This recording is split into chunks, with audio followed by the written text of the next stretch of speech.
छोटे से गांव धर्मपुर में श्यामू नाम का एक गरीब आदमी अपनी बूढ़ी माँ के साथ रहता था। श्यामू के पास कोई जमीन नहीं थी। इस वजह से वो जंगल से लकड़ी काट कर बेचता और उसी से अपना और अपनी माँ का गुजारा करता था। एक दिन, श्यामू बेटा, जल्दी निकल जा, सूरज उग आया है।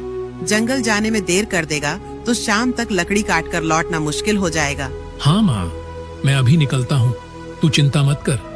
आज कोशिश करूंगा ज्यादा लकड़ियाँ लाऊं ताकि 2 दिन का खर्चा निकल जाए। श्यामू अपनी कुल्हाड़ी उठाता है और झोपड़ी से बाहर निकल पड़ता है। श्यामू जंगल की ओर जा रहा था। अचानक रास्ते में उसे गांव का सेठ गोपाल दास मिलता है। अरे श्यामू, कहाँ जा रहा है सुबह सुबह?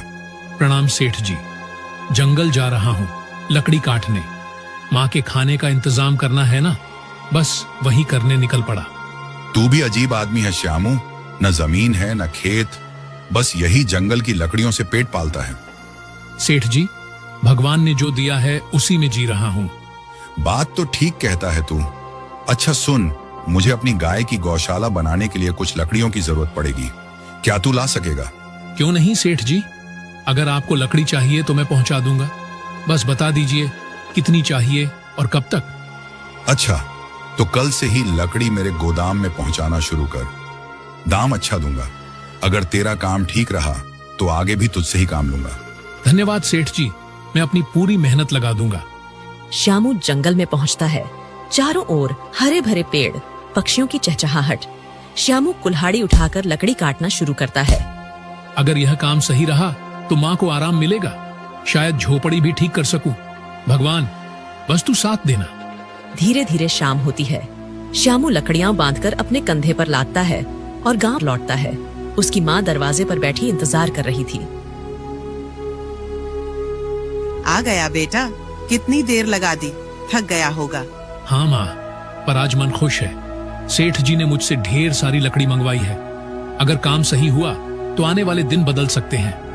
भगवान तेरा भला करे बेटा, तेरी मेहनत रंग लाएगी। माँ बचे हुए राशन से खाना बनाती है। फिर दोनों खाना खाते हैं। शाम का समय, आसमान पर काले बादल छा जाते हैं।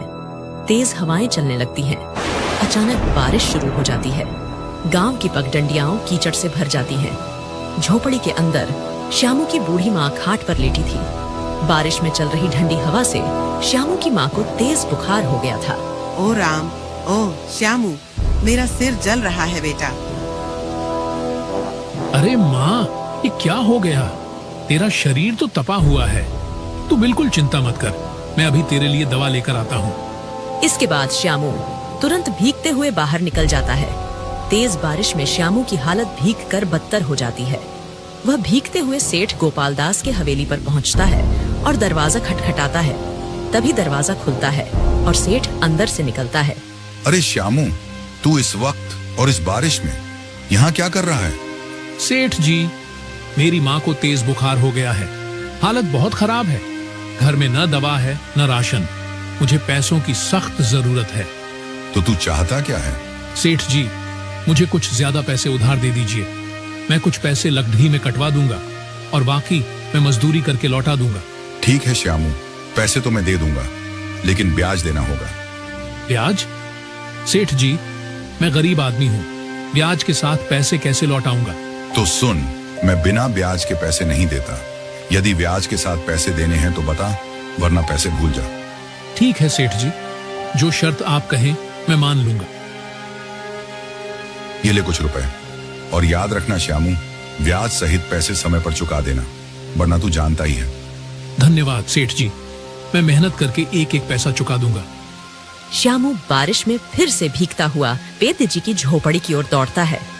वैद्य जी एक दिया लेकर दरवाजा खोलते हैं। अरे श्यामू, इस तूफानी बारिश में यहाँ क्या कर रहा है? सब ठीक तो है?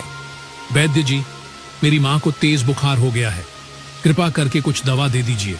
ओह ठीक है, रुक, मैं अभी जड़ी बूटियां तैयार करता हूँ। वैद्य जी जल्दी से एक छोटी थैली में दवा भरकर श्यामू को देते हैं। ये दवा हर 3 घंटे में देना, माँ को आराम मिलेगा। धन्यवाद वैद्य जी। श्यामू पैसे देकर झोपड़ी की ओर लौटता है। माँ देखो, वैद्य जी से दवा ले आया हूँ, यह लो, अभी खा लो। श्यामू माँ को दवा खिलाता है और पानी पिलाता है। कुछ देर बाद माँ का पसीना छूटता है। अरे अब थोड़ा आराम लग रहा है बेटा। भगवान का शुक्र है माँ, तू जल्दी ठीक हो जाएगी। अगली सुबह माँ कुछ बेहतर महसूस कर रही थी। श्यामू थका हुआ पास बैठा था। श्यामू बेटा, एक बात पूछूं? यह दवा और खर्च के लिए पैसे तू कहाँ से लाया? माँ, कल रात मैं सेठ गोपाल दास के पास गया था, उनसे उधार लिया है, मगर सेठ ने ब्याज की शर्त रखी है। ओह बेटा, ब्याज वाला पैसा गरीब आदमी को और गरीब बना देता है। हमें सोच समझकर कदम रखना होगा। हाँ माँ, लेकिन उस समय और कोई रास्ता ही नहीं था। माँ कुछ देर सोचती है। श्यामू, क्यों न तू इन बचे हुए पैसों से समोसे बनाकर बेचने लगे। देख, इस बरसात में लकड़ी सुखाना और बेचना मुश्किल होगा, पर गर्मा गर्म समोसे लोग खुशी से खरीदेंगे। अरे माँ, यह तो बहुत अच्छा सुझाव है। अगर काम चल पड़ा तो हम धीरे धीरे सेठ का उधार भी चुका देंगे। हाँ बेटा, मेहनत ईमानदारी से करोगे तो भगवान जरूर साथ देगा। इसके बाद श्यामू कुछ पैसे लेकर गांव की किराना दुकान पर पहुंचता है। राम राम लाला जी, मुझे बेसन, तेल, हरी मिर्च, धनिया और मसाले चाहिए। समोसे बनाने का सामान दे दीजिए। अरे श्यामू, तू लकड़ी का काम छोड़ अब समोसे बनाएगा? वाह रे किस्मत। हाँ लाला जी, वक्त के अनुसार रास्ता बदलना ही पड़ता है। मेहनत करूंगा, सब ठीक होगा। दुकानदार सामान तौलकर थैली में रख देता है। श्यामू पैसे चुका देता है और घर की ओर लौट पड़ता है। उसकी माँ पहले से तैयार बैठी थी। माँ, सारा सामान ले आया हूँ, अब काम शुरू करें। हाँ बेटा, आज हम दोनों मिलकर मेहनत करेंगे। देखना, सब अच्छा होगा। दोनों मिलकर समोसे बनाते हैं। झोपड़ी में समोसों की खुशबू फैल जाती है। श्यामू, यह तो बहुत अच्छे बन रहे हैं। इन्हें बेचने ले जा और ईमानदारी से मेहनत कर। हाँ माँ, आज से हमारी नई शुरुआत होगी। श्यामू समोसे एक टोकरी में रखता है और सिर पर उठाकर बाजार की ओर निकल पड़ता है। बाजार में लोगों की भीड़ थी।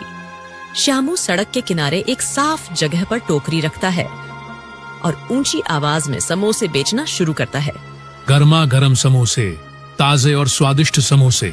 कुछ लोग उसके आसपास रुककर देखते हैं पर समोसे नहीं खरीदते। पास ही एक और ठेला लगा था जहां पहले से समोसे बिक रहे थे। उस ठेले का मालिक था हेमू, जो वर्षों से बाजार में समोसे बेचता आ रहा था। अरे ये क्या? ये श्यामू लकड़हारा ये समोसे बेचेगा, और वो भी मेरे सामने? इसकी इतनी हिम्मत! हेमू श्यामू की ओर घूरता है। ठीक है, अब देखता हूँ कि ये कैसे समोसे बेचता है। इसे सबक सिखाना ही पड़ेगा। श्यामू ग्राहकों को बुलाने में व्यस्त था। उसे हेमू की चालाकी का अंदाजा नहीं था। गर्मा गर्म समोसे, ताजे और स्वादिष्ट समोसे, ले लो भाई ले लो। तभी दो आदमी उसके पास आते हैं। अरे श्यामू, तू लकड़हारा था ना, अब समोसे बेच रहा है? हाँ भाई, करना पड़ता है। पेट पालने के लिए मेहनत करनी ही पड़ती है। चल ठीक है, जरा हमको भी समोसे खिला, देखे तेरे समोसे कैसे हैं। श्यामू खुशी से तुरंत 2 समोसे निकालकर उन्हें देता है। लीजिए भाई, ताजे गर्मा गर्म समोसे हैं, जरूर पसंद आएंगे। दोनों आदमी एक एक निवाला खाते हैं। अचानक वे चेहरे बिगाड़ लेते हैं और समोसे जमीन पर फेंक देते हैं। अरे ये क्या बनाया है?